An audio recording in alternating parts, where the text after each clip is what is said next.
Bismillahirrahmanirrahim. Assalamualaikum warahmatullahi wabarakatuh. Jadi pada kesempatan Tech Talk hari ini, saya Mina Rafida Rahmatina dari tim HCM. Saat ini saya ingin menjelaskan terkait dengan usability testing dalam UX design. Oke, langsung aja ke definisinya. Jadi usability testing itu adalah sebuah praktek yang dilakukan untuk menguji seberapa mudah sebuah interface itu digunakan oleh sekelompok representatif user. Nah, berdasarkan dari ilustrasi ini, yang bisa kita lihat bahwa dalam usability testing itu ada 3 komponen utama. Yang pertama adalah fasilitator, kemudian ada participant, dan juga ada tugas atau task. Nah, siapa itu fasilitator? Dia adalah UX researcher yang melakukan pengujian. Kemudian partisipannya itu adalah sekelompok calon user yang nantinya akan real menggunakan sistem tersebut. Kemudian task ini adalah beberapa tugas yang nantinya harus dikerjakan oleh partisipan. Nah, prosesnya itu adalah fasilitator, nanti dia akan memberikan beberapa tugas. Kemudian partisipan nanti akan melakukan tugas tersebut. Selama proses pengujian, fasilitator akan mengobservasi, kemudian di akhir dia akan memberikan interview atau follow-up question, dan akhirnya partisipan memberikan feedback seperti itu. Nah, mengapa usability testing ini penting? Pertama adalah untuk mengidentifikasi problem dalam desain kita gitu.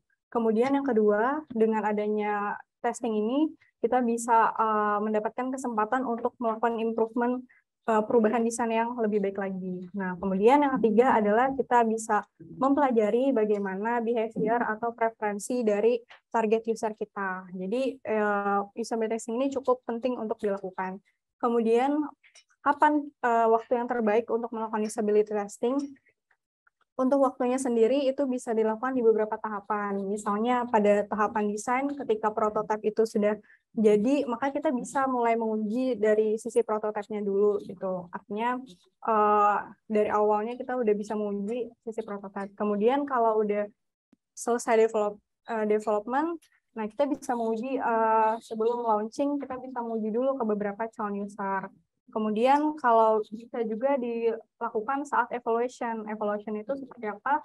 Ketika kita melakukan redesign suatu sistem, sebelum akhirnya kita melakukan redesign, itu alangkah lebih baiknya kita melakukan pengujian dulu. Jadi kita tahu hal apa yang harus diimprove dari interface tersebut. Kemudian berikut merupakan metode dalam usability testing. Dia ada 2, ada moderated dan unmoderated. Jadi kalau moderated itu adalah moderator atau fasilitatornya nanti akan memandu partisipan dalam melakukan pengujian secara real time gitu. Jadi pengujian itu dipandu dan diberikan arahan gitu. Kemudian kalau unmoderated itu artinya partisipan dia melakukan pengujian tanpa adanya arahan atau panduan. Jadi biasanya partisipan ini dia langsung mengakses suatu situs tertentu untuk melakukan pengujian gitu. Jadi tanpa ada pengawasan dari moderator. Nah, berikut ini merupakan step dalam usability testing. Itu ada 7 step, mulai dari planning, yaitu perencanaan, kemudian prepare, kita bisa mempersiapkan tes skenario-nya, kemudian kita bisa merekrut partisipan, kemudian kita bisa set up tempat dari atau lokasi kita melakukan pengujian, kemudian melaksanakan tes, menganalisis data, dan melakukan report dan perbaikan. Oke, mulai dari yang pertama, itu adalah planning usability testing. Jadi planning ini atau tahap perencanaan ini, kita bisa memulainya dengan membuat research brief. Jadi research brief ini adalah sebuah dokumen yang nantinya berisi deskripsi apa tujuan dari tes kita. Misalnya kita mau menguji sistem UI kinerja gitu. Kemudian kita bisa menentukan metodologinya seperti apa. Misalnya kita mau moderated atau unmoderated. Kemudian kita bisa memikirkan siapa nih yang kira-kira bakal menjadi partisipan kita. Kemudian kita bisa menentukan juga bagaimana proses atau prosedur dalam pelaksanaan tesnya. Kemudian yang paling penting adalah kita harus tahu dulu data apa yang ingin kita kumpulkan dari pengujian ini. Nah, kemudian adalah tes skenario. Jadi kita bisa menyiapkan tes ini, dan tes ini itu adalah hal yang utamanya gitu, karena di sini kita akan menentukan tugas apa yang ingin kita berikan kepada partisipan tersebut. Dan kita juga harus memikirkan bagaimana outcome-nya gitu. Tugas saat melakukan menyiapkan tes skenario ini sangat penting dalam penulisannya karena diharapkan tugas tersebut tidak menyebabkan misunderstanding gitu. Contohnya adalah yang pernah tim HCM buat untuk usability testing untuk nilai kinerja. Jadi dalam tes skenario itu yang pertama kita perlu ada prolog gitu. Kita perlu memperkenalkan diri terlebih dahulu. Kemudian kita juga perlu untuk menjelaskan terkait apa sih sebenarnya sistem yang ingin kita ujikan. Misalnya sistem yang ingin kinerja ini adalah sistem untuk buat dosen untuk menyiapkan rencana kinerja dalam 1 tahun mendatang gitu. Kemudian dosen juga bisa mengisikan realisasi dari targetnya yang kemarin. Nah, saat itu kita juga harus bisa menyampaikan bahwa dalam pengujian ini jika ada pertanyaan, Bapak Ibu dosen jangan ragu untuk bertanya gitu. Selanjutnya, kita perlu menyiapkan tugasnya dan ini yang paling utama. Jadi tugasnya ini adalah hal-hal yang perlu dilakukan oleh partisipan. Misalnya aksi untuk membuat perancangan SKP gitu seperti apa. Kemudian bagaimana aksi untuk menghapus rencana kinerja dan sebagainya. Jadi setiap aksi itu perlu dibuatkan satu tugas. Gitu. Oke, selanjutnya adalah merekrut partisipannya. Nah, kita harus menentukan nih siapa yang kira-kira akan menjadi partisipan dan perlu diketahui bahwa partisipan di sini haruslah realistic user, artinya small set of target user. Jadi dia memang target user kita dalam sekelompok kecil yang nantinya akan menggunakan sistem ini secara real. Nah, dalam proses rekrut ini dari beberapa literasi yang saya baca itu jumlahnya itu sebenarnya cukup 5 orang itu sudah cukup untuk melakukan pengujian. Gitu.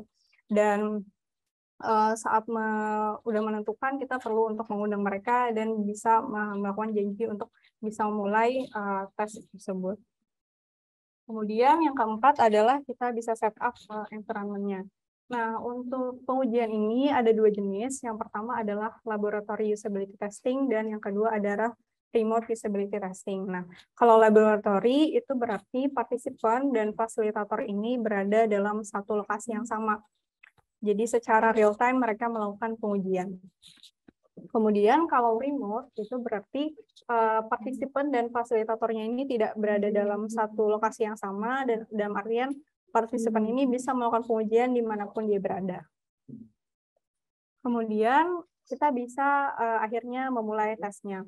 Nah, saat melakukan tes ini, nanti fasilitator itu akan memberikan tugas kepada partisipan dan partisipan bisa melakukan tugas tersebut.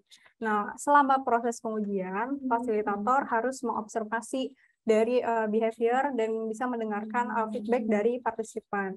Nah, fasilitator ini juga bisa memberikan beberapa pertanyaan follow up dan tentunya selama proses pengujian ini agar data-data itu bisa kita ulang-ulang untuk dianalisis, itu perlu merecord atau mendokumentasikannya dari sisi screen-nya. Jadi kita screen record, jadi kita bisa lihat bagaimana interaksi user kepada sistem yang diuji cobakan. Nah, kemudian adalah menganalisis datanya. Jadi tahapan ke-6 ini setelah kita menyelesaikan pengujian, kita perlu melakukan analisis data. Nah, adapun data yang bisa kita peroleh itu acuannya adalah dari UX Matrix. Jadi UX Matrix ini adalah sekumpulan kuantitatif data yang bisa kita gunakan untuk menghitung, membandingkan, atau tracking dari user experience dari sebuah website atau aplikasi. Nah, UX design ini dengan adanya UX Matrix ini bisa menjadi acuan untuk kita bisa menilai apakah interface tersebut telah sesuai dengan harapan atau tidak gitu. Dan dengan analisis data dari UX Matrix tentunya itu bisa menjadi bahan evaluasi kita untuk membuat desain yang lebih baik lagi. Nah, berikut ini adalah kategori dari UX Matrix. Itu ada 2. Yang pertama adalah behavioral dan yang kedua adalah attitudinal. Behavioral itu adalah what user do, jadi apa yang user lakukan terhadap interface. Jadi data-data ini bisa kita peroleh saat kita mengobservasi user. Nah, ada pun beberapa data tersebut yang bisa kita lihat adalah success rate, kemudian time on task, dan error rate. Sebenarnya masih ada beberapa contoh lagi untuk behavioral, cuman yang dibahas dalam sesi ini ada tiga kategori ini. Kemudian yang kedua adalah attitudinal. Jadi attitudinal itu adalah apa yang user katakan. Nah, adapun yang bisa kita nilai adalah Net Promoter Score, kemudian System Usability Scale, dan Single Use Question. Oke, kita bahas mulai dari success rate. Jadi success rate ini adalah proses kita perlu untuk menghitung seberapa besar persentase user itu dia bisa menyelesaikan tugas yang diberikan. Adapun cara menghitungnya adalah success rate ini dengan menjumlahkan sukses, kemudian partial success dikali 0,5 dan fail dikali 0 dibagi total task dikali 100%. Nah, sukses ini adalah ketika user itu dia bisa menyelesaikan tugasnya tanpa ada error sedikit pun. Adapun partial success ini artinya user itu bisa menyelesaikan tugas tapi masih ada error atau dia masih membuat sebuah kesalahan gitu. Kemudian kalau fail berarti memang dia tidak bisa menyelesaikan tugas tersebut. Nah, cara menghitungnya contohnya seperti ini.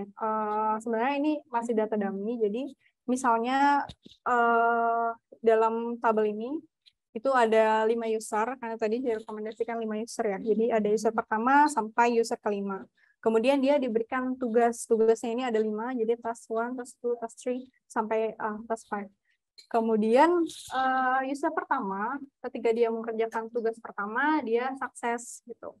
Kemudian tapi saat di tugas ketiga dia partial sukses, artinya dia cuma sebagian sukses. Kemudian di task keempat dan kelima dia gagal gitu. Nah, nanti cara menghitungnya adalah kita mengakumulasikan seberapa banyak suksesnya. Jadi misalnya di sini suksesnya ada dihitung dari user pertama itu dia berapa kali berhasil, user kedua berapa kali berhasil, itu totalnya 13. Kemudian partial success itu adalah ketika user pertama ini berapa banyak dia partial success, kemudian user kedua dia apakah ada partial success atau tidak. Nah, itu kalau dihitung jadi 5 kali 0,5, kemudian yang fail-nya berapa? 7. Kemudian dikali 0, kemudian total task-nya ini adalah jumlah keseluruhan ini, yaitu ada 5 task untuk 5 user, maka 25 itu nanti hasilnya 62%. Nah, berdasarkan hal ini berarti tingkat keberhasilannya itu sebesar 62%, berarti belum cukup baik interface-nya itu. Kemudian yang kedua adalah time on task. Nah, ini adalah bagaimana kita mengukur seberapa banyak waktu yang dibutuhkan user untuk menyelesaikan tugas. Nah, biasanya kita bisa mengukurnya dengan dari hitungan detiknya, menitnya, atau jamnya. Nah, metrik ini sangat penting untuk kita bisa lihat apakah intervensi itu cukup efektif atau tidak. Cara menghitungnya adalah waktu yang dibutuhkan oleh user dikali success rate, di mana ketika user itu benar dikali 1, kemudian jika sebagian benar itu dikali 0,5, dan jika salah dikali 0. Kemudian total processing time itu artinya seluruh user ini harus membutuhkan waktu berapa gitu. Oke, secara realnya seperti ini, misalnya ada 5 user lagi, kemudian dia menyelesaikan 5 tugas. User pertama itu dia dalam menyelesaikan tugas pertama dia butuh waktu 5 second, 5 detik, dan dia berhasil, maka dikali 1. Kemudian user pertama ini ketika dia mengerjakan tugas yang ketiga, dia butuh waktu 7 second, nantinya 7 detik. Kemudian ketika di observasi dia cuma ada kesalahan sehingga dikali setengah. Kemudian ketika dia user pertama ini mengerjakan tugas kelima, ternyata dia mengerjakannya selama 9 detik namun salah semua gitu. Jadi dikali 0. Nah, dari sini kita akumulasikan. Jadi 5 kali 1 tambah 5 kali 1 tambah 7 kali 0,5 dan seterusnya, jadi hasilnya 13,5 second. Kemudian kita total seluruhnya menjadi 107,5 second. Jadi 107,5 second. Kemudian dibagi total processing time. Jadi total processing time ini adalah user pertama itu membutuhkan waktu berapa tanpa dikalikan dengan success rate-nya. Jadi misalnya 5 tambah 5 tambah 7 tambah 4 tambah 9 jadinya 30 second.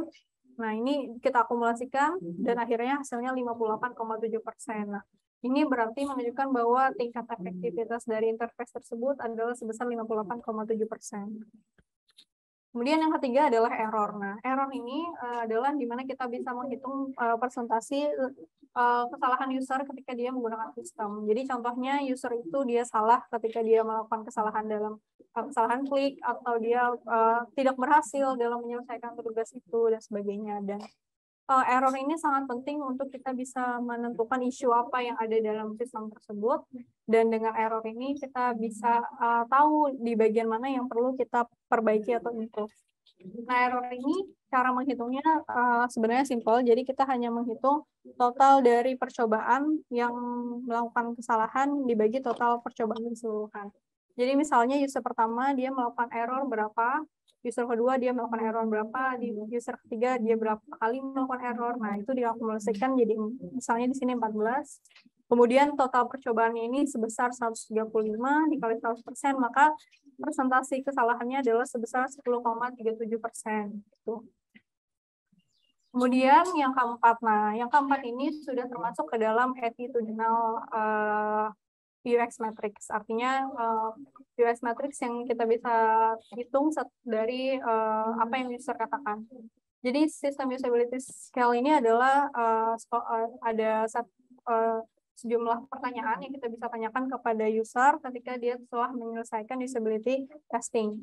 Nah, untuk pertanyaannya sendiri itu ada 10 pertanyaan yang nantinya user bisa jawab dengan memberikan skala. Nah, 10 pertanyaan tersebut adalah yang pertama adalah pertanyaannya yang sifatnya positif gitu. Misalnya saya pikir saya akan menggunakan sistem ini sesering mungkin gitu. Jadi berarti memang itu positif gitu. Kemudian pertanyaan kedua, saya menemukan banyak hal yang tidak dibutuhkan gitu. Nah, itu kan pernyataan yang cukup negatif kan. Kemudian yang ketiga adalah saya pikir sistem ini sangat mudah untuk digunakan, itu pertanyaan positif. Kemudian yang keempat, saya pikir saya butuh support dari segi teknis untuk bisa untuk bisa menggunakan sistem ini. Nah, jadi 10 pertanyaan ini itu selang-seling, ada pertanyaan positif, ada pertanyaan negatif.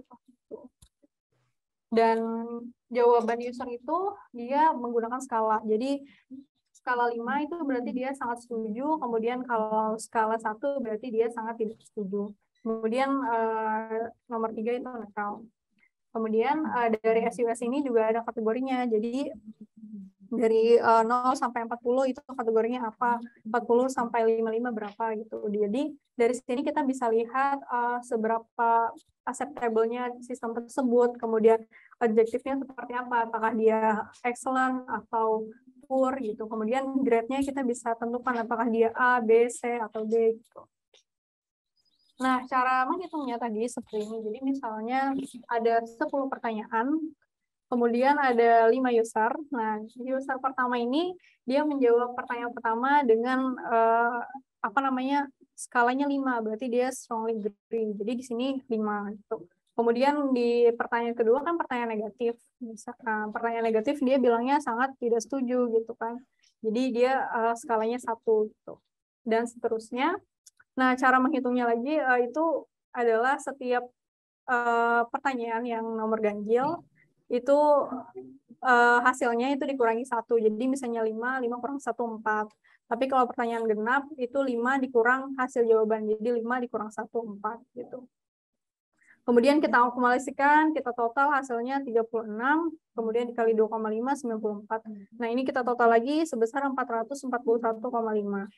Nah, kemudian dari sini, total ini kita bagi dengan jumlah partisipannya. Misalnya jumlahnya ada 5, maka diperoleh hasil 88,3. Nah, dari situ kita bisa mengkategorikan 88,3 ini berarti grade-nya A, kemudian adjektifnya dia best imaginable, dan acceptable-nya dia acceptable, seperti itu.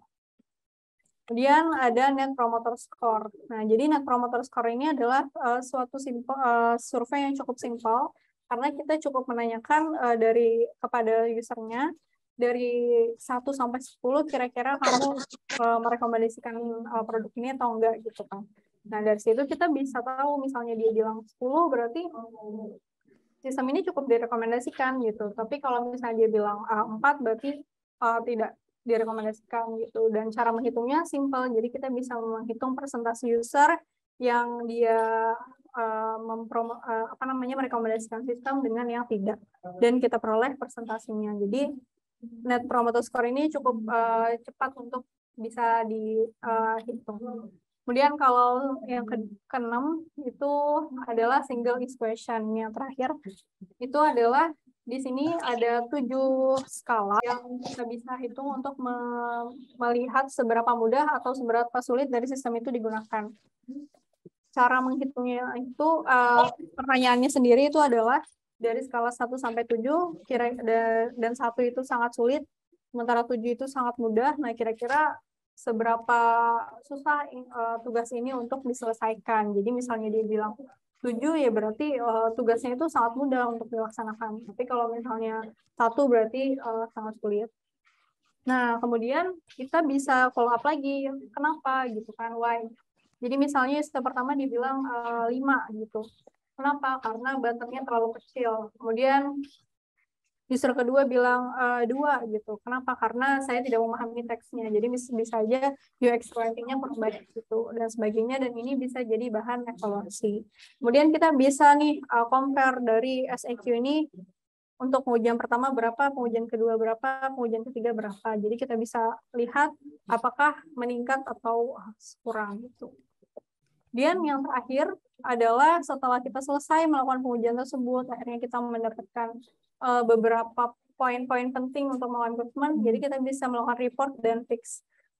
Jadi artinya kita bisa memberikan laporan terkait bagaimana proses pengujian itu kepada tim atau kepada stakeholder, dan tentunya jika perlu ada improvement kita bisa melakukan perubahan dari sisi interface berdasarkan analisis dari UX Matrix tadi.